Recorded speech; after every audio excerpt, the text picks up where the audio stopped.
الحمد لله الذي هدانا إلى صراط مستقيم. الحمد لله الذي خلق الإنسان في أحسن تقويم وفضل بعضهم على بعض بالتقوى والعمل الصالح وجعل معيار التفاضل عنده هو الإيمان والتقوى لا المال ولا الجاه. الصلاة والسلام على سيدنا ونبينا وحبيبنا مولانا محمد عبد الله ورسوله وعلى آله وأصحابه أجمعين. أما بعد فأعوذ بالله من الشيطان الرجيم. بسم الله الرحمن الرحيم. إن أكرمكم عند الله أتقاكم. صدق الله العظيم وصدق رسوله النبي الكريم ونحن على ذلك من الشاهدين والشاكرين والحمد لله رب العالمين. إن الله وملائكته يصلون على النبي يا أيها الذين آمنوا صلوا عليه وسلموا تسليما. اللهم صل على سيدنا ونبينا وشفيعنا وحبيبنا ومولانا محمد صلى الله تعالى عليه وعلى آله وصحبه وبارك وسلم. بلغ العلا بكماله كشف الدجى بجماله حسنت جميع خصاله صلوا عليه وآله. أكبادنا مجروحة من سيف هجر المصطفى طوبى لأهل بلدة فيها النبي المحتشم. بلغ العلا بكماله كشف الدجى بجماله حسنت جميع خصاله صلوا عليه وآله. هو الحبيب الذي ترجى شفاعته لكل هول من الأهوال مقتحم. খোদার হাবিব পরম বন্ধু তার সুপারিশ আশা করি কিয়ামতের কঠিন দিনে বিপদ যখন করবে ঝরি। বালাগাল উলা বিকামালিহি কাশাফাদ দুজা বিজামালিহি হাসনাত জামিউ খিসালিহি সাল্লু আলাইহি ওয়া আলিহি। মুআজ্জাজ মুহতারাম ওয়াজিবুল ইহতিসাম সম্মানিত মুসল্লিয়ান, রব্বুল আলামিনের আলিশান দরবারে লাখো কোটি শুকরিয়া যিনি আমাদেরকে মাহে সফর 1447 হিজরির এই দিনে অর্থাৎ মাহে সফরের শেষ জুমাবারে অত্র মসজিদে সালাতুল জুমা আদা করার নিমিত্তে হাজির হবার তৌফিক এনায়েত করলেন। এজন্য মনের সবটুকু আবেগ অনুভূতি উজাড় করে কায়মন বাক্যে দিন খুলে একবার কালিমাতু শুকর আদা করি, সকলে বলে আলহামদুলিল্লাহ। মুআজ্জাজ মুহতারাম ওয়াজিবুল ইহতিসাম সম্মানিত মুসল্লিয়ান, মাহে সফরের পরে যে মাসটি এটা হচ্ছে রবিউল আউয়াল। রাসূল করিম সাল্লাল্লাহু আলাইহি ওয়াসাল্লামের পৃথিবীতে আগমনের মাস হচ্ছে রবিউল আউয়াল মাস। এ বিষয়ে কোনো সন্দেহ সংশয় নাই, তিনি যে এই মাসে আগমন করেছেন, তার এই মাসে রবিউল আউয়াল মাসে আগমন নিয়ে কোনো সন্দেহ সংশয় নেই। আমরা বলতে পারি নবীজির বেলাদাতের মাস, নবীজির জন্মের মাস রবিউল আউয়াল মাস। আল্লাহ পাক রব্বুল আলামিন আমাদের প্রাণপ্রিয় নবীজিকে সমস্ত সৌন্দর্য দান করেছেন, পৃথিবীর সমস্ত সৌন্দর্য তার মাঝে দান করেছেন। আর অর্ধ পৃথিবীর সৌন্দর্য দিয়ে পাঠিয়েছেন আরেকজন নবীকে, তিনি হচ্ছেন হযরতে ইউসুফ আলাইহিস সালাম, যার সৌন্দর্যকে দেখতে গিয়ে ওই দাসীরা যাদের হাতে দেওয়া হয়েছিল একটা করে চাকু আর একটা করে লেবু, আপেল, যে আপেল কাটো চাকু দিয়ে, আর নবী ইউসুফ আলাইহিস সালামকে তাদের সামনে নিয়ে আসা হলো। ওরা ইউসুফ নবীর সৌন্দর্য দেখতে গিয়ে তাদের আপেলের সঙ্গে যে হাতের আঙ্গুলও কেটে ফেলছে সেদিকে কোনো লক্ষ্য নাই, ওরা তাকিয়ে রয়েছে নবী ইউসুফ আলাইহিস সালামের দিকে।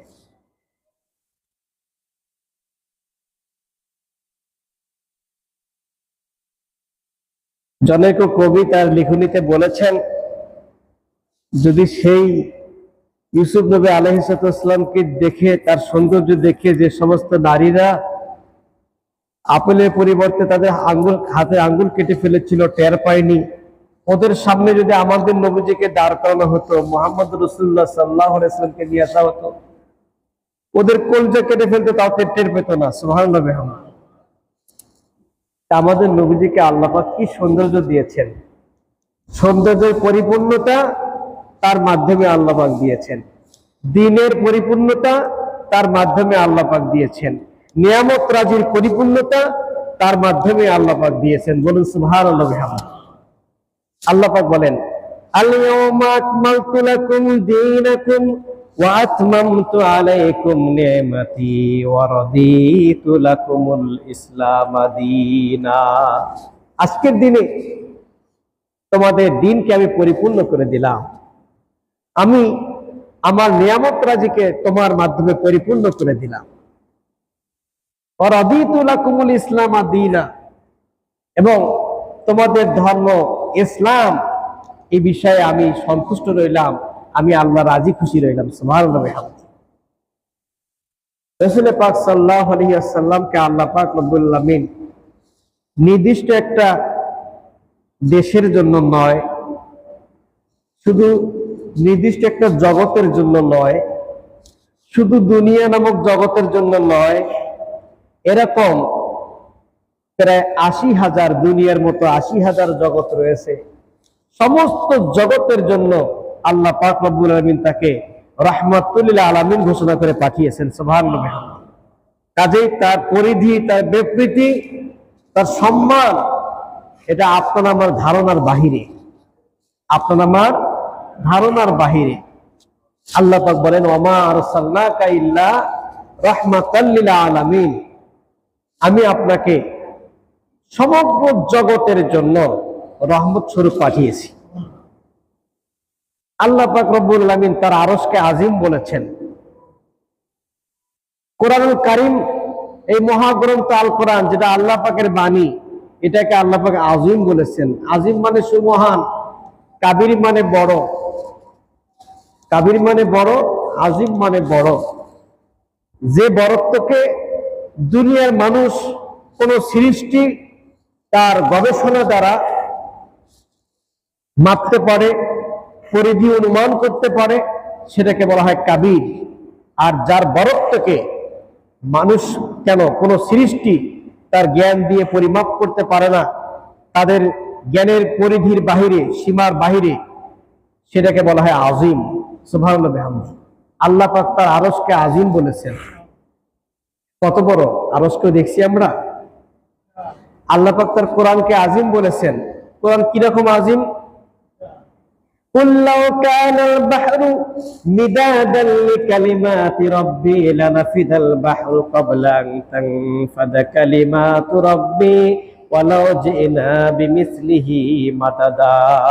ও নবী, আপনি বলে দেন, কোরআন এত বড় মহান ধর্মগ্রন্থ আল কোরআন, এর একটা কালিমা, একটা বাক্য যদি ব্যাখ্যা লেখা শুরু করে, আর এই ব্যাখ্যা লিখতে গিয়ে গোটা দুনিয়ার গাছগুলোকে কলম বানায়, আর দুনিয়ার সাগর নদীগুলোকে যদি কালি বানায়, আর একটা কালিমার ব্যাখ্যা লেখা যদি শুরু করে দেয়, ওই সাগর রূপী পানিগুলো সব শেষ হয়ে যাবে, গাছ রূপী কলমগুলো সব শেষ হয়ে যাবে, কিন্তু কোরআনের একটা কালিমার ব্যাখ্যা লেখা শেষ হবে না। এটা কার কথা? আমার কথা না আল্লাহর কথা? আল্লাহ পাকের কালামটা এটা আজিম, এটা মানুষ তার বিবেক দিয়ে, তার গবেষণা দিয়ে এর ব্যাখ্যা লিখে শেষ করতে পারবে না। বলুন সুবহানাল্লাহ বিহামদিহি। এটা আজিম। আর আল্লাহ পাক রব্বুল আলামিন আমাদের জন্য, গোটা জগৎবাসীর জন্য, যাকে খাতামুল আম্বিয়া, নবীগণের শেষ আখিরি নবী করে পাঠিয়েছেন, যাকে ইমামুল আম্বিয়া করেছেন, ঠিক তাকে আল্লাহ পাক রব্বুল আলামিন রাহমাতুল লিল আলামিন করেছেন। তার চরিত্র সম্পর্কে, তার খলকিয়াত সম্পর্কে আল্লাহ পাক পবিত্র কোরআনুল কারীমের সূরা কালামের শুরুতে বলেছেন, ওয়া ইন্নাকা লাআলা খুলুকিন আযীম। ও নবী, আপনি আজিম নামক চরিত্রের উপর প্রতিষ্ঠিত আছেন, আপনার চরিত্র সুমহান, আপনার চরিত্র আজিম। তাহলে নবীজির চরিত্রকে আমরা মাপতে পারবো? আম্মা জান আয়েশা সিদ্দিকা রাদিয়াল্লাহু তাআলা আনহাকে জনৈক সাহাবী এসে জিজ্ঞেস করলেন, আম্মা জান, আমাদের নবীজির চরিত্র কি রকম, আপনি একটু বর্ণনা দেন। আম্মা জান আয়েশা সিদ্দিকা বললেন, আকরাতাল কুরআন কারীম, তুমি কি কোরআনুল কারীম পড়ো নাই?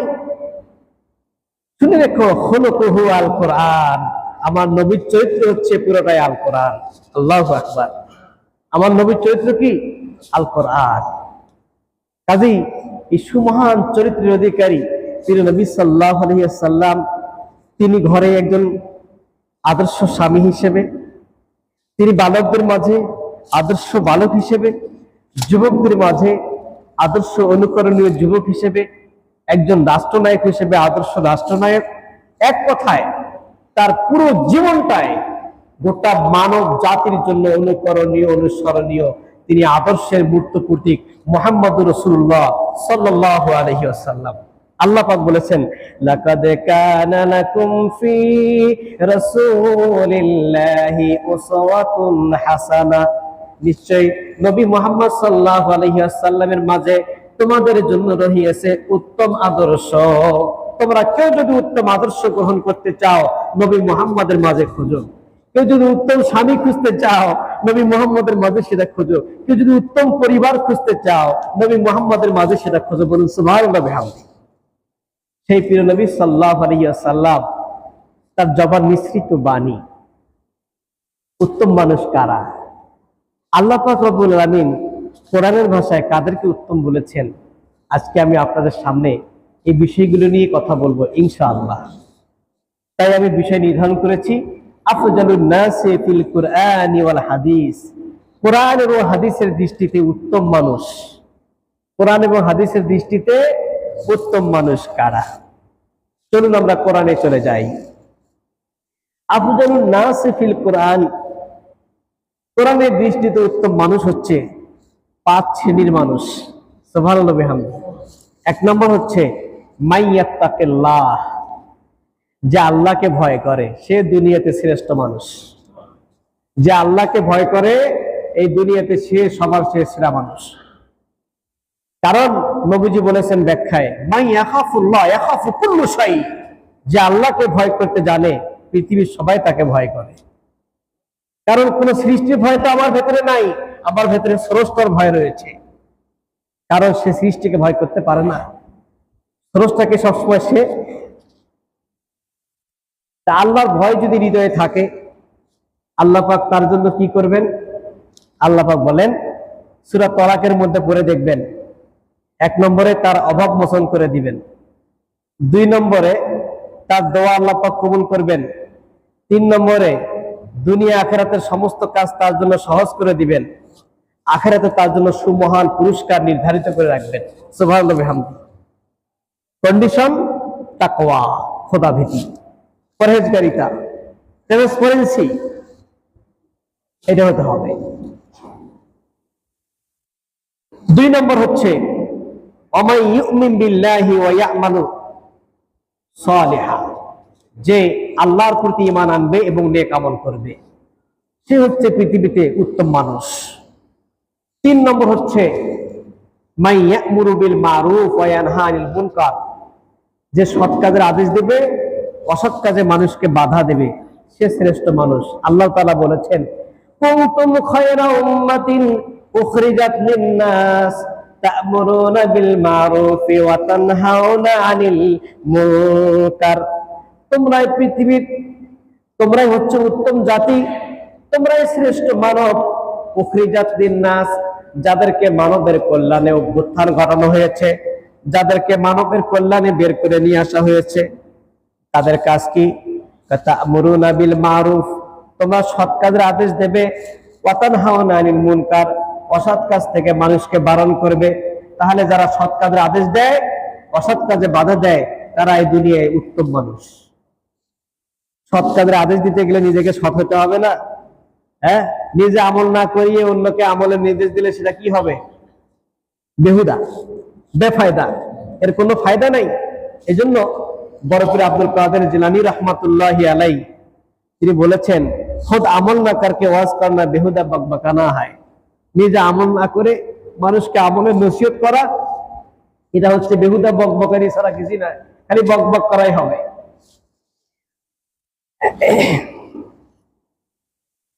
চার নম্বর যেটা, সেটি হচ্ছে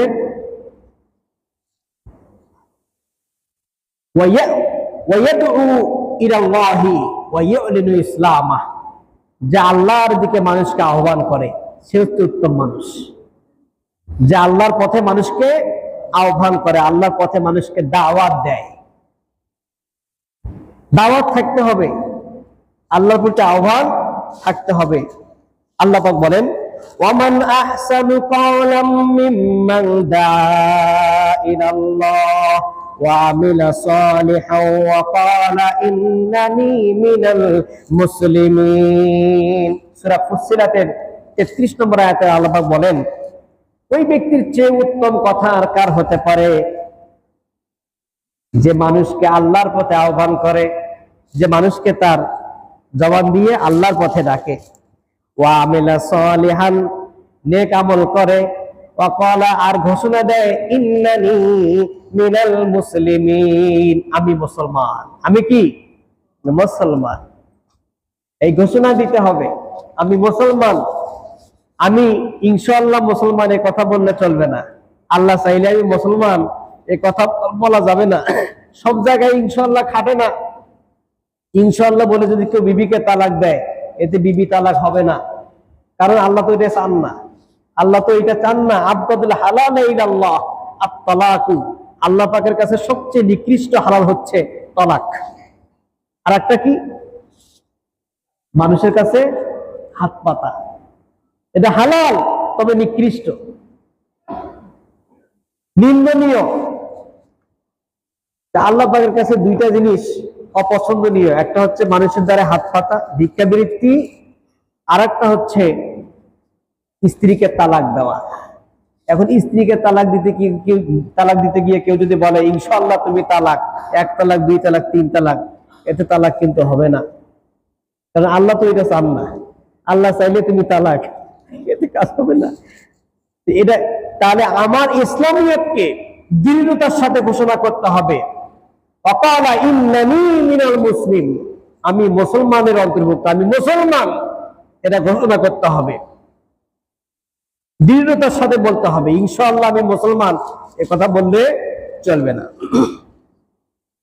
এই গেল 4। 5 নম্বর হচ্ছে কোরআনের ভাষায় উত্তম মানুষ হচ্ছে ইউসিরুল আখিরাতা বিল আমালিস সালিহা আলা মাতাইদ দুনিয়া, যে তার আমল দ্বারা আখিরাতকে প্রায়োরিটি দেবে দুনিয়ার উপরে। একটা ভাগ দুনিয়া আর একটা ভাগ আখিরাত। আমার রাত দিন 24 ঘন্টার মধ্যে আমি নিজেকে নিয়ে একটু অ্যানালাইসিস করব যে আমার এই দিন রাত 24 ঘন্টার মধ্যে কত অংশ আখিরাতের ভেতরে ঢুকছে আর কত অংশ দুনিয়ার ভেতরে ঢুকেছে। আমি নিজেকে বের করতে পারবো আমি আখিরাতের বান্দা না আমি দুনিয়ার বান্দা, আমি কি আরবাবুদ দুনিয়া না আবনাউল আখিরা, আমি দুনিয়াদার না আমি আখিরাতের গোলাম, এটা আমি নিজেকে পরীক্ষা করতে পারবো। নবীজি বলেন সহিহ বুখারীর হাদিস, মান আহাব্বা দুনিয়াহু আদাররা বিআখিরাতিহি, যে ব্যক্তি দুনিয়াকে যতটা ভালোবাসবে আখিরাতে ততটা ক্ষতিগ্রস্ত হবে। ওয়া মান আহাব্বা আখিরাতাহু আদাররা বিদুনিয়াহু, আর যে ব্যক্তি আখিরাতকে যত ভালোবাসবে দুনিয়ায় তত ক্ষতিগ্রস্ত হবে। উভয় দিকে যে লাভবান হওয়া এটা কিন্তু সম্ভব না। সম্ভব আল্লাহ যার চান তার পক্ষে সম্ভব। তাহলে আয়াতে কারিমায় বলা হয়েছে রব্বানা আতিনা ফিদ দুনিয়া হাসানা ওয়া ফিল আখিরাতি হাসানা, আল্লাহ দুনিয়ায় আমাকে কল্যাণ দাও, আখিরাতেও আমাকে কল্যাণ দাও। আখিরাতে কল্যাণ তো বুঝলাম, দুনিয়ায় ভালো আমলের যা যা আখিরাতে পাওয়া যাবে, কিন্তু দুনিয়ার কল্যাণটা কি? এর ব্যাখ্যায় সহিহ বুখারীর মধ্যে আসছে, দুনিয়ার কল্যাণ হচ্ছে ওয়াহিয়াল মারআতুস সালেহা, নেককার স্ত্রী, নেককার সঙ্গিনী, নেককার সঙ্গিনী পাওয়া, এটা হচ্ছে দুনিয়ার একটা কল্যাণ। আল্লাহু আকবার। আল্লাহ পাক নবীজি বলেছেন ওয়া খায়রু মাতাইদ দুনিয়া আল মারআতুস সালেহা, দুনিয়ার মধ্যে সবচেয়ে উত্তম সম্পদ, উত্তম উপভোগ্য বিষয় হচ্ছে আল মারআতুস সালেহা, নেককার সঙ্গিনী, নেককার স্ত্রী। নবীজি বলেন চারটা জিনিস দুনিয়াতে যাকে দেওয়া হয়েছে ফাকাত উতিয়াহুন ফাকাত উতিয়া খায়রুদ দুনিয়া ওয়াল আখিরাহ, যে ব্যক্তি দুনিয়াকে চারটা জিনিস দেওয়া হয়েছে তাকে দুনিয়া ও আখিরাতের কল্যাণ দেওয়া হয়েছে। এক নম্বর হচ্ছে কলবুন জাকির, কলবুন শাকির, যাকে শুকরগুজার মন দেওয়া হয়েছে। অনেকের মনটা শুকরগুজার নয়, শুকরিয়া প্রবান মন নয়, শুকরিয়া আদায় করতে জানে না। আল্লাহ পাকের কত নিয়ামত খাচ্ছি, আমরা শুকরিয়া আদায় করতে পারি না। কেন পারি না জানেন? নবীজি বলেছেন তোমরা দুনিয়ার ক্ষেত্রে নিম্নমানের লোকদের দিকে তাকাবা, আর আখিরাতের ক্ষেত্রে তোমার চেয়ে যে আখিরাত সম্পর্কে জ্ঞানী তার দিকে তাকাবা। আমরা করি কি উল্টোটা, আমরা দুনিয়ার ক্ষেত্রে আমার চাইতে যে বড় ধনী তার দিকে তাকাই, যার কারণে আমাদের মনটা শুকরগুজার হয় না। আর আখিরাতের ক্ষেত্রে আমরা করি কি, যেটা আমার চাইতে কম জানে তার কাছে গিয়ে পরামর্শ নেই। না না, আপনার চাইতে যে বেশি জানে তার কাছ থেকে নেবেন। এখন তার ওস্তাদ মানার দরকার হয় না, গুগল ইন করলে পাওয়া যায়, হ্যাঁ, চ্যাট জিপিটিতে গিয়ে সার্চ দিলে পাওয়া যায়, ইউটিউবে গিয়ে নক করলে পাওয়া যায়। না, ওস্তাদের শরণাপন্ন হতে হবে। সবার কাছ থেকে ইলম নেওয়া যাবে না, তার আমল আখলাক দেখতে হবে। ইমাম বুখারী রাহমাতুল্লাহি আলাইহি একটা হাদিস সংগ্রহের জন্য 100 মাইল অতিক্রম করে গেছেন। গিয়ে দেখেন যে ওস্তাদের কাছে হাদিস নেবেন, সেই ওস্তাদ একটা ঘোড়াকে খালি পাত্র দেখাইয়া ডাকতেছে। ঘোড়াটা দৌড়ে আসছে তার কাছে, ঘোড়া মনে করছে পাত্রের মধ্যে খাবার আছে, দৌড়ে আসছে মালিকের কাছে, অমনি সে লাগাম লাগিয়েছে গলার মধ্যে। ইমাম বুখারী দূর থেকে এটা দেখলেন, দেখার পর তিনি ওইখান থেকে ব্যাক করলেন, তার কাছে আর গেলেন না। কারণ যে ব্যক্তি আল্লাহর সৃষ্টিজীবী একটা ঘোড়াকে ধোঁকা দিতে পারে, সে তার কাছ থেকে হাদিস নেওয়া যাবে না। তাহলে কি এই যে গুগলের মধ্যে ঢুকলে যে হাদিস পাওয়া যায়, ইউটিউবে ঢুকলে যে অনেক বক্তা পাওয়া যায়, তার চরিত্র সম্পর্কে আপনি জানেন, তার দিন সম্পর্কে আপনি জানেন, তার তাকওয়া সম্পর্কে আপনি জানেন? এজন্য মিশকাতুল মাসাবি কিতাবের মূল আরবি কিতাব 37 পৃষ্ঠার শেষের হাদিস, ইবনে সিরিন একজন বিখ্যাত তাবী, স্বপ্ন দ্রষ্টা, তিনি এই আপনার স্বপ্নের ব্যাখ্যা যিনি দেন, ইবনে সিরিন রাহমাতুল্লাহি আলাইহি, তার থেকে হাদিস বর্ণিত হয়েছে। তিনি বলেন যে উনজুরু আম্মান তাখুযুনা দীনাকুম, তোমরা দেখো কার কাছ থেকে দ্বীন ইলম গ্রহণ করছো। দ্বীন ইলম যার কাছ থেকে, যার তার কাছ থেকে নিও না। দ্বীন ইলম যার তার কাছ থেকে নিও না, তাকে দেখো সে কতটুকু দ্বীনের উপর ঠিক আছে, তাকওয়ার উপর ঠিক আছে, পরহেজগারিতার উপর ঠিক আছে। আমরা যার তার কাছ থেকে নেই, যার কারণে আমাদের সমস্যায় থেকে যায়, এর কোনো সলভ হয় না, সমাধান হয় না। সম্মানিত হাজিরিন,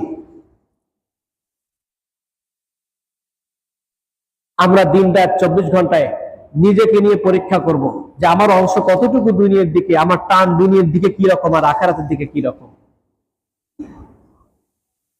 আল্লাহ পাক রব্বুল আলামিন কোরআন শরীফের মধ্যে বলেছেন যে ওই বান্দা শ্রেষ্ঠ, উত্তম, যার আখিরাতের টানটা বেশি, যে দুনিয়ার উপর আখিরাতকে প্রায়োরিটি দেয়। ওয়াল আখিরাতু খায়রু ওয়া আবকা। আল্লাহ তাআলা বলেন বাল তুসিরুনাল হায়াতাদ দুনিয়া, তোমরা তো দুনিয়ার জীবনকে প্রাধান্য দাও আখিরাতের উপরে। শুনে রেখো, জেনে রেখো, ওয়াল আখিরাতু খায়রু ওয়া আবকা, আখিরাতের জীবনই হচ্ছে উত্তম জীবন এবং চিরস্থায়ী জীবন। কাজেই মান আহাব্বা দুনিয়াহু আতাদা বি আখিরাতিহি, যে দুনিয়াকে যতটা ভালোবাসবে আখিরাতে তত ক্ষতির শিকার হবে, আর যে আখিরাতকে ভালোবাসবে দুনিয়াতে সে ক্ষতির শিকার হবে। আর আয়াতের মধ্যে বলা হয়েছে রব্বানা আতিনা ফিদ দুনিয়া হাসানা ওয়া ফিল আখিরাতি হাসানা। এখানে হাসানা দ্বারা নেককার সঙ্গিনী পাওয়া, নেককার স্ত্রী পাওয়া, এটা সবার ভাগ্যে হয়, কারো ভাগ্যে হয়, কারো ভাগ্যে হয় না। কেন? লূত আলাইহিস সালামের স্ত্রী কাফের ছিল না? নূহ আলাইহিস সালামের স্ত্রী কাফের ছিল না? হ্যাঁ, কাফের ছিল। কিন্তু এগুলো আল্লাহ পাক দুনিয়াতে পরীক্ষার জন্য দিয়ে দেন। আপনি ইমানের উপর ঠিক থাকতে পারেন কিনা, বিপদে ধৈর্য ধারণ করতে পারেন কিনা।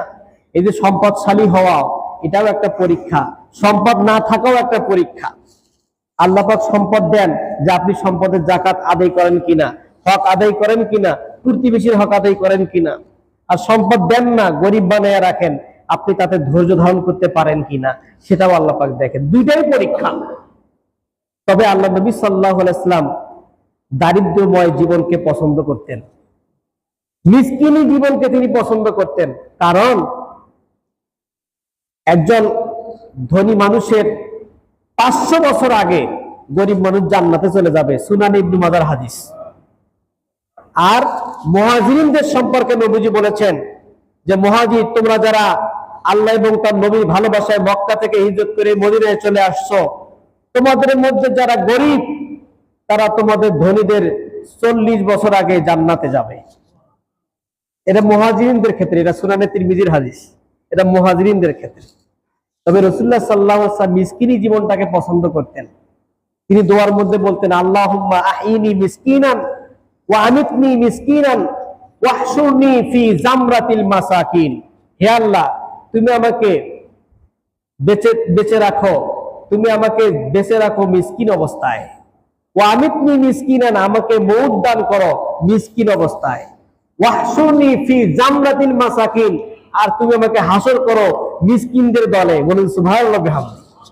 তার মিসকিনদের কোনো হিসাব নাই, মিসকিনদের কোনো হিসাব হবে না, বিনা হিসেবে তারা জান্নাতে যাবে যদি তাদের ঈমান আমল ঠিক থাকে। আল্লাহু আকবার। সম্মানিত হাজিরিন, এত সত্ত্বেও আমার নবীজি, তাকে আল্লাহ পাক কি দিয়েছেন? হাদিসের মধ্যে আসছে ও অতীতু মাফাতিহু খাজাইনিল আরদ, আমাকে গোটা দুনিয়ার ধনরাজ্যের চাবিকাঠি হাতে দেওয়া হয়েছে। সুবহানাল্লাহ। নবীজির হাতে গোটা দুনিয়ার ধন সম্পত্তির চাবিকাঠি দেওয়া হয়েছে। এত সত্ত্বেও নবীজি সেগুলো গ্রহণ করেন নাই, তিনি মিসকিনি জীবনটাকে পছন্দ করেছেন। একদিন তার মেয়ের বাসায় বেড়াইতে গেলেন ফাতেমা রাদিয়াল্লাহু তাআলা, গিয়ে দেখেন শীতের রাত, শীতের সকাল। হযরত আলী রাদিয়াল্লাহু তাআলা এবং মা ফাতেমা দুজনে এক চাদরে ঘুমিয়ে রয়েছেন। চাদরটা এতটাই খাটো, পা ঢাকলে মাথা বের হতো, মাথা ঢাকলে পা বের হতো। রাসূল করিম সাল্লাল্লাহু আলাইহি ওয়াসাল্লামকে দেখার সঙ্গে সঙ্গে মেয়ে জামাই মানে ইতস্ত বোধ করছেন ওঠার জন্য। নবীজি বললেন না, তোমরা যেমনে আছে তেমনে থাকো। এই কথা বলে নবীজি দোয়া করে চলে গেলেন। নবীজি দোয়া করে চলে গেলেন। বেশ কয়েকবার ফাতেমা রাদিয়াল্লাহু আনহা অভাবের অভিযোগ নিয়ে নবীজির দরবারে হাজির হন। গিয়ে বলেন, বাবা, আজকে আমরা কয়েকদিন ধরে না খেয়ে রয়েছি। আবার গিয়ে বলেন যে খয়বরের যুদ্ধে তো অনেক গনিমত আসছে, বাবা আপনি আমাদেরকে একটু বেশি করে গনিমতের মাল দেন, একটা খাদেমের ব্যবস্থা করে দেন যে আমাদের কাজ করবে। নবীজি মেয়েকে কিছু দিলেন না, না দিয়ে বললেন তুমি এই তাসবিহগুলো পাঠ করো। তাকে তাসবিহ শিক্ষা দিলেন। চাইলেন দুনিয়া, দিলেন আখেরাত। চাইলেন দুনিয়া, দিলেন আখেরাত। আল্লাহু আকবার। কি জীবন তিনি গঠন করেছেন, অথচ তার কাছেই দুনিয়া আখেরাতের পুরো সম্পদ। তার কাছে মাফাতিহুল খাজাইনা, খজিনার চাবিকাঠি সব তার হাতে। সুনানে ইবনে মাজার হাদিসের মধ্যে পাওয়া যায় হযরতে ওমর ফারুক রাদিয়াল্লাহু তাআলা তিনি কোনো একদিন নবীজির বাড়িতে গেলেন। গিয়ে দেখেন নবীজি চাটাইয়ের মধ্যে শুয়ে রয়েছেন। লাইসা বাইনা জাসাদিহি ওয়া বাইনা কি তার চাটাই এবং তার শরীরের মাঝে কোনো ফরাশ ছিল না, কোনো চাদর ছিল না, অতিরিক্ত কোনো তোষক ছিল না। ফলে নবীজির শরীরের মধ্যে ওই চাটাইয়ের দাগ বসে গেছে। এই অবস্থা দেখে হযরত ওমর ফারুক রাদিয়াল্লাহু তাআলা তিনি হাউমাউ করে কাঁদতেছেন। তিনি কাঁদতেছেন, ওমর তুমি কাঁদো কেন? তো হুজুর, রাআইতুল কিসরা ওয়াল কায়সারা, আমি কেসরা কায়সার দেখেছি। কেসরা বলা হয় আপনার রোম সম্রাটদেরকে কেসরা বলা হয়, আর কায়সার বলা হয় পারস্য সম্রাটদেরকে। হ্যাঁ, যেমন মিশরের সম্রাটদেরকে বলা হতো ফেরাউন। ফেরাউন কোনো ব্যক্তির নাম না, ফেরাউন ওটা একটা রাষ্ট্রীয় নাম। যেমন আমাদের দেশে গণপ্রজাতন্ত্রী বাংলাদেশ সরকার, ওইরকম ওখানে সরকার বা রাষ্ট্রপ্রধান যিনি হন, রাজা যিনি হন, তার নাম হয় ফেরাউন। ইয়ামানের হিমিয়েরি গোত্রের যারা বাদশা, তাদেরকে বলা হতো তুব্বা। তুব্বা কোনো ব্যক্তির নাম নয়, তুব্বা ওটা একটা রাষ্ট্রীয় নাম, তুব্বা। তো কি জন্য বলতেছিলাম, হযরত ওমর ফারুক তিনি বলতেছেন, হুজুর আমি রোম সম্রাট, পারস্য সম্রাটদের জীবন আয়েশ দেখেছি। তারা কত শান শওকতের মধ্যে থাকে, স্বর্ণের খাট পালঙ্কে তারা ঘুমায়। আর আপনাকে গোটা দুনিয়ার সম্পদের চাবিকাঠি আপনার হাতে দেওয়া হয়েছে, আপনি চাইলেই অনেক কিছু করতে পারেন। নবীজি একদিন হাদিসের মধ্যে একদিন বলতেছেন আবু হুরায়রাকে লক্ষ্য করে, আমি যখন নামাজে দাঁড়াই, জান্নাত জাহান্নাম তাহাতা সারা, আরশে আজিম পর্যন্ত উপরে, নিচে তাহাতা সারা এবং জমিনের নিচ পর্যন্ত সব আল্লাহ পাক আমার সামনে প্রকাশ করে দেন। আমি সামনেও যেমন দেখি, পেছনেও তেমন দেখি, ডাইনেও যেমন দেখি, বামেও তেমন দেখি। আল্লাহ পাক এটা সব আমার সামনে ইনকেশাফ করে দেন।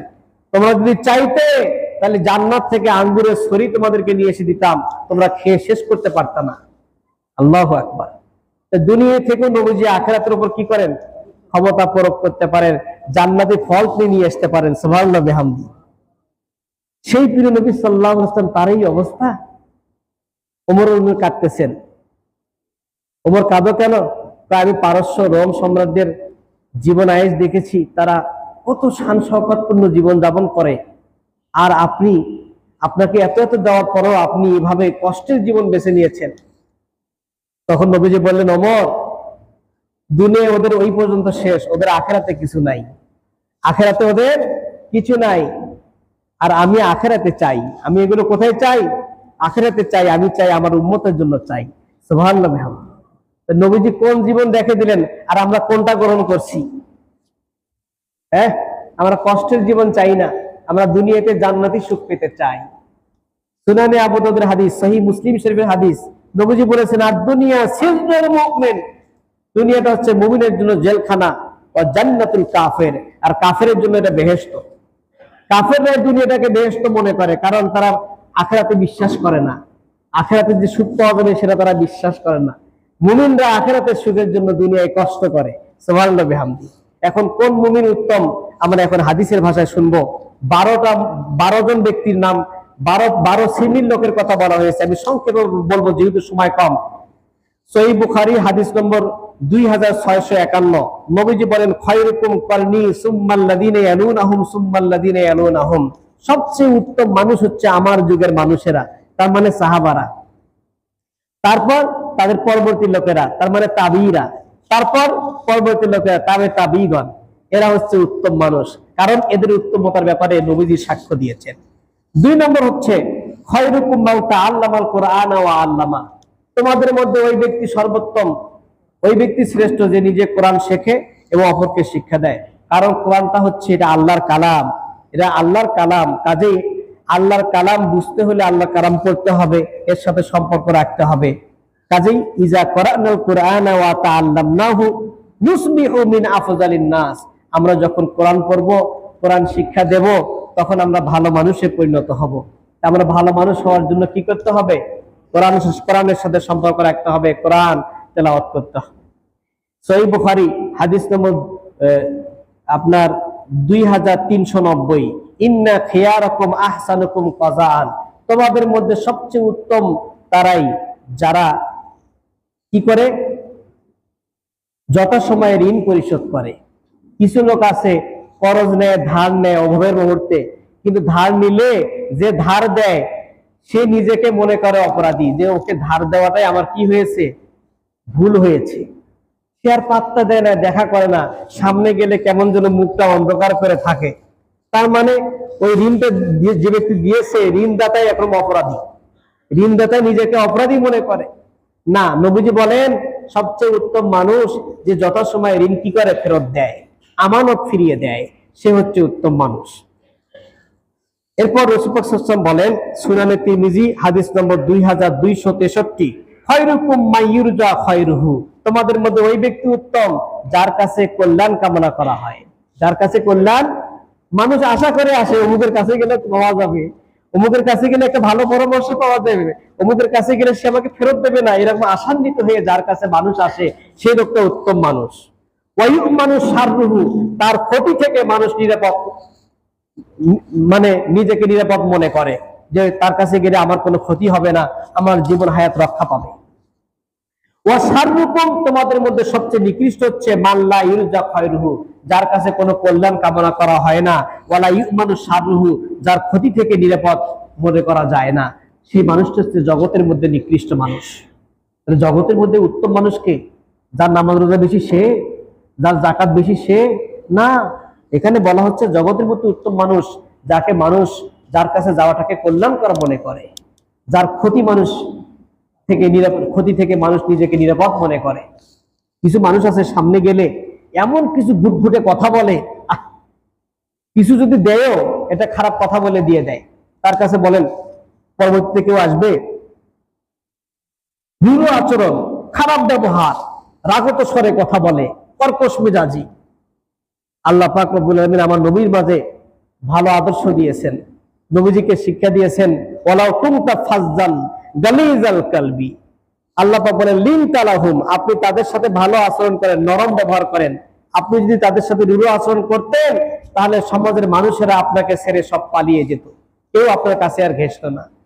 তাহলে কখন আপনার কাছে মানুষ ঘেঁষবে, কখন মানুষ আপনার কাছে আসবে, যখন আপনার ব্যবহারটা নরম হবে, কোমল হবে, আপনার কাছে মানুষ নিরাপদ মনে করবে, আপনার কাছে মানুষ আশাটা নিজেকে কল্যাণকর মনে করবে, তাই আপনি কি হবেন, শ্রেষ্ঠ মানুষ হবেন। এরপর সহিহ তিরমিজি হাদিস নম্বর 3895, নবীজি বলেন খায়রুকুম খায়রুকুম লিআহলিহি ওয়া আনা খায়রুন লিআহলিহি, তোমাদের মধ্যে সর্বোত্তম মানুষ হচ্ছে ওহারাই যারা তার পরিবারের কাছে উত্তম। নবীজির স্ত্রী ছিল কতজন? বিভিন্ন রায়াতে বিভিন্ন রকম আছে, তাফসীরে ইবনে কাসিরে 15 জনের কথাও আছে, তাফসীরে ইবনে কাসিরের মধ্যে 15 জনের কথাও আছে। আর আপনার আমার বউ স্ত্রী একজন, কয়জন? একজন। সর্বোচ্চ এট এ টাইমে বিবাহ করতে পারবেন কয়জন? 4 জন। যদি আপনি আদালত রক্ষা করতে পারেন, ন্যায় বিচার প্রতিষ্ঠা করতে পারেন। আর ন্যায় বিচার প্রতিষ্ঠা করতে না পারলে একাধিক বিবাহ নাজায়েজ, একাধিক বিবাহ করতে পারবেন না। ওয়াইন খিফতুম আল্লাহ তা'দিলু ফাওয়াহিদাতান, আল্লাহ পাক বলেন যদি তুমি অক্ষম হও একাধিক স্ত্রীর মাঝে ন্যায় বিচার প্রতিষ্ঠা করতে পারবে না, ফাওয়াহিদাতান, তাহলে একটার উপরে থাকো, দুইটা নয়, একাধিক নয়। সম্মানিত হাজিরিন, এখানে যে বিষয়টা যে তোমাদের মধ্যে উত্তম পুরুষ হচ্ছে ওই পুরুষ যে তার পরিবারের কাছে উত্তম, স্ত্রীর কাছে উত্তম। নবীজি গ্যারান্টি দিয়ে বলতেছেন আনা খায়রুল লিআহলি, আমি আমার পরিবারের কাছে উত্তম। নবীজি সকল স্ত্রীর কাছে উত্তম, কোন স্ত্রীর কোনো কমপ্লেইন নাই নবীর বিরুদ্ধে। আর আমাদের একজনের মাত্র বউ, দেখা যায় আমাদের বিরুদ্ধে কত রকমের কমপ্লেইন, রাত পোহাইতে আমাদের বিরুদ্ধে অভিযোগ। একদিন নবীজির কাছে 11 জন মহিলা আসছে নবীজির পরিবারের কাছে, বুখারীর হাদিস, সময় আজকে নাই, আর একদিন এক জুমায় আমি আলোচনা করব এই 11 জন মহিলা কি বলেছিল। 11 জন মহিলা নবীজির পরিবারের কাছে আসছে, এসে বলতেছে আজকে আমরা সবাই যার যার স্বামী, কার কোন মানে স্বামী কি রকম, কার কোন স্বামীর কি আচরণ, আমরা সবাই আজকে ফাঁস করে দেব, কোনো কিছু আজকে গোপন রাখবো না। হ্যাঁ, কে কি বলেছে এ নিয়ে 11 জন স্ত্রীর অভিযোগ সম্পর্কে একটা হাদিস এই সহিহ বুখারীতে আসছে। ইনশাআল্লাহ এটা অন্য জুমায় স্বতন্ত্র আলোচনা করব। তো নবীজি তার পরিবারের সাথে কেমন আচরণ করতেন এ সম্পর্কে হাদিসের ব্যাখ্যাকারীগণ বলেছেন যে নবীজি তার বাড়ির মধ্যে ফি বাইতিহি কানা ইয়াবতাসিমু ফি ওয়াজহিহি আহলিহি, তিনি তার পরিবারের সাথে হাসি মুখে কথা বলতেন। কিছু পুরুষ আছে, কিছু স্বামী আছে, রাগ বাহিরে কি একটু হয়েছে, কার সাথে কি ফাটাফাটি হয়েছে, মারামারি হয়েছে, সেই গোসা নিয়ে বাড়িতে বউয়ের সাথে ঝাড়ে, এরকম আছে না? এই কাজ কখনো করবেন না। আমার নবীজির চরিত্র কি, তিনি পরিবারের কাছে যখন আসতেন তিনি মুস্কি হেসে দিয়ে আসতেন। আল্লাহু আকবার। ঘরে প্রবেশ করে তিনি বিরাজ করতেন যখনই আসতেন। আমরা তো খালি সকাল না হলে বিরাজ করি না, আর নবীজি কি করতেন, যখনই ঘরে প্রবেশ করতেন তিনি বিরাজ করতেন, মুখটা পরিষ্কার করতেন যাতে কোনো দুর্গন্ধ না আসে। এরপর পরিবারের সাথে সাক্ষাৎ করতেন, তাও আবার খুশি মনে, হাসি মনে। আর কি করতেন, ইউসাইদু জাওজাতিহি ফি আমানিল বাইত, ঘরের কাজে স্ত্রীদেরকে সাহায্য করতেন, ঘরের কাজে সাহায্য করতেন, উঠান ঝাড়ু দেওয়া, কাপড় গোছানো, বিছানা গোছানো, তরকারি রান্নার কাজে সাহায্য সহযোগিতা করা, এই কাজগুলো আমার নবীজি করতেন। আর কি করতেন, ওয়াইমাজিহু আওলাদাহু ওয়া আহফাদাহু, আল্লাহু আকবার। ছেলে মেয়েদেরকে নিয়ে, বাচ্চাদেরকে নিয়ে এবং নাতিদেরকে নিয়ে তিনি মজাহ করতেন। এই মজাহ শব্দটা কিন্তু হাদিসের শব্দ, এটা আরবি শব্দ। মজাহ, আনন্দ করতেন, আনন্দপূর্ণ হাসি মস্কারি করতেন। আর কি করতেন, ওয়ালা ইয়াদরিবু, তিনি কাউকে প্রহার করতেন না। ওয়ালা ইয়াসিখু, তিনি চেঁচামেচি করতেন না, চিল্লাচিল্লি করতেন না, এটা হলো কেন, সেটা হলো না কেন, হ্যাঁ আজকে তরকারিতে নুন বেশি হলো কেন, এভাবে চেঁচামেচি করতো স্ত্রীর সাথে, এটা করতেন না নবীজি।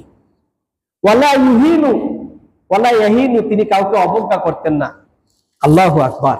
ওয়াকালাত আয়েশা, আম্মা জান আয়েশা সিদ্দিকা বলেন, কানা ফি মেহনাতি আহলিহি, রাসূল পাক সাল্লাল্লাহু আলাইহি ওয়াসাল্লামের অভ্যাস ছিল তিনি তার পরিবারের কাজে সাহায্য করতেন, পরিবারের কাজে সাহায্য করতেন। হাদিসের মধ্যে আসছে, এক হাদিসের মধ্যে আসছে নবীজি পরিবারের সাথে কেমনে থাকতেন। আম্মা জান আয়েশা সিদ্দিকা বলেন, নবীজি যখন আমার সঙ্গে আমার ঘরে থাকতেন তার সঙ্গে কত মধুর আলাপ হতো, কত সুন্দর বিনোদন হতো। আমি যে গ্লাসে পানি পান করতাম, নবীজি আমার হাত থেকে গ্লাসটা কেড়ে নিয়ে আমি যেখানে ঠোঁট লাগাতাম, নবীজি সেখানে ঠোঁট লাগিয়ে পানি পান করতেন। আর ওই যে আযানাল মুয়াজ্জিন, মুয়াজ্জিন যখন মসজিদে আযান দিত, এই আযানের বাণী যখন নবীজি শুনতেন, নবীজি কি রকম হয়ে যেতেন, আজনাবী, নবীজির জন্য একজন অপরিচিত পুরুষ হয়ে যেতেন, তাকে চেনা যেত না, আখিরাতের টান। আল্লাহু আকবার। একটু আগেই স্ত্রীদের সাথে কত সুন্দর আচরণ, আযান শোনার সঙ্গে সঙ্গে তার ভেতরে আর দুনিয়ার টান নাই, আখিরাতের টান, তিনি মসজিদ পানে ছুটে যেতেন। এই ছিল আমার নবীজির চরিত্র। আর আমরা কি করি, আযান হইছে হোক, আরো তো 10 মিনিট আছে, এই কথা একটু ঘুমায়, এই একটুখানি ঘুম, আর একটু পরে উঠি, আরো 5 মিনিট আছে, আর 2 মিনিট আছে, এরকম করতে করতে দেখা যায় এমন ঘুম ধরে গেল, বেলা বেজে গেল 8টা। এরকম হয় না? কাজে এমনটি করা যাবে না। উত্তম পুরুষকে, উত্তম মানুষকে, সহি সুনানে আহমদের মধ্যে হাদিস রয়েছে 7212 নম্বর হাদিস, খিয়ারুকুম আতওয়ালুকুম আমারান ওয়া আহসানুকুম আমালান, তোমাদের মধ্যে উত্তম মানুষ হচ্ছে যার বয়স বেশি, বয়স বেশি কিন্তু আমলও সুন্দর। খালি বয়স বাড়লে হবে না, আমলও সুন্দর, বয়সও বেশি, ওই মানুষটা হচ্ছে উত্তম মানুষ। কিন্তু বয়স বেশি আমল খারাপ, সেটা তো উত্তম হতে পারে না, সেটা উত্তম হতে পারে না। সহিহ জামে হাদিস নম্বর 3289, খায়রুন নাসে আনফাউহুম লিন-নাস, তোমাদের মধ্যে উত্তম মানুষ হচ্ছে ওই মানুষ যে মানুষের অধিক কল্যাণ করে, যে মানুষের জন্য কাজ করে, মানুষের মঙ্গলের জন্য কাজ করে। এখানে কথা বলা হয় নাই মুসলমানের জন্য, মুত্তাকির জন্য, বলা হয়েছে যে মানুষের উপকারে কাজ করে, সে হচ্ছে উত্তম মানুষ। মানুষ আপনার অমুসলিমও হতে পারে, প্রতিবেশী আপনার অমুসলিমও হতে পারে, যেই হোক না কেন মানুষকে মানুষ হিসেবে দেখতে হবে, এটা ইসলামের নির্দেশনা, এবং তাকে উত্তম মানুষ বলা হয়েছে। আর এক হাদিসের মধ্যে আসছে, উত্তম মানুষ হচ্ছে ওই মানুষ যার অন্তরটা নরম, যার জবানটা সত্য, আর যে হচ্ছে মুত্তাকি, পরহেজগার, যার ভেতরে কোনো গুনাহ লেশ পাওয়া যায় না, যার ভেতরে কোনো হিংসা পাওয়া যায় না, যার ভেতরে কোনো প্রকার বাড়াবাড়ি নাই, এমন মানুষটা উত্তম মানুষ। সুনান ইবনে মাজাহ হাদিস নম্বর 4216। আর এক হাদিসের মধ্যে বলা হয়েছে যে উত্তম মানুষ হচ্ছে ওই মানুষ যে তার সাথীর কাছে উত্তম, বন্ধু বান্ধবের কাছে উত্তম, সে আল্লাহর কাছে উত্তম। আর এক হাদিসের মধ্যে নবীজি বলেন যে তার প্রতিবেশীর কাছে উত্তম, সেও আল্লাহর কাছে উত্তম। সুবহানাল্লাহ বিহামদি। কাজে প্রতিবেশীর সাথে খারাপ আচরণ করবেন। প্রতিবেশীর একটা সার্টিফিকেটের মূল্য অনেক। প্রতিবেশী যদি সার্টিফাই করে যে আপনি খারাপ, আপনি খারাপ। নবীজির কাছে বলা হলো অমুক মহিলা দান সৎকা বেশি, রমজটা বেশি, কিন্তু তার জবান দিয়ে প্রতিবেশীকে কষ্ট দেয়, প্রতিবেশী তার সম্পর্কে খারাপ জানে, নবীজি বললেন সে জাহান্নামী। আর এক ব্যক্তি সম্পর্কে বলা হলো তার নামাজ কম, রোজাও কম, কিন্তু প্রতিবেশীকে সাহায্য সহ্য করে, প্রতিবেশীর সঙ্গে ভালো আচরণ সে করে, নবীজি বলেন হুয়া ফিল জান্নাহ, সে জান্নাতি। আল্লাহু আকবার। তাহলে প্রতিবেশীর সাথে ভালো আচরণ থাকতে হবে। আর এক হাদিসের মধ্যে আসছে যার চরিত্র উত্তম সে হচ্ছে উত্তম মানুষ। চরিত্র নামেই তো হচ্ছে ইমান, চরিত্র নামেই তো হচ্ছে ইসলাম। যার চরিত্র নাই তার কিছুই নাই। Character is lost, everything is lost. যার চরিত্র খোয়া গেছে তার সবকিছু কি হয়ে গেছে, শেষ হয়ে গেছে। কাজে এই যে উত্তম মানুষ সম্পর্কে আমরা কোরআন হাদিস থেকে যেগুলো জানলাম, আল্লাহ পাক রব্বুল আলামিন আমাদেরকে এগুলোর উপর আমল করার তৌফিক দান করেন, আমাদের সকলকে উত্তম মানুষ হওয়ার তৌফিক দান করেন। সকলে বলে আমিন। ওয়া আখিরু দাওয়ানা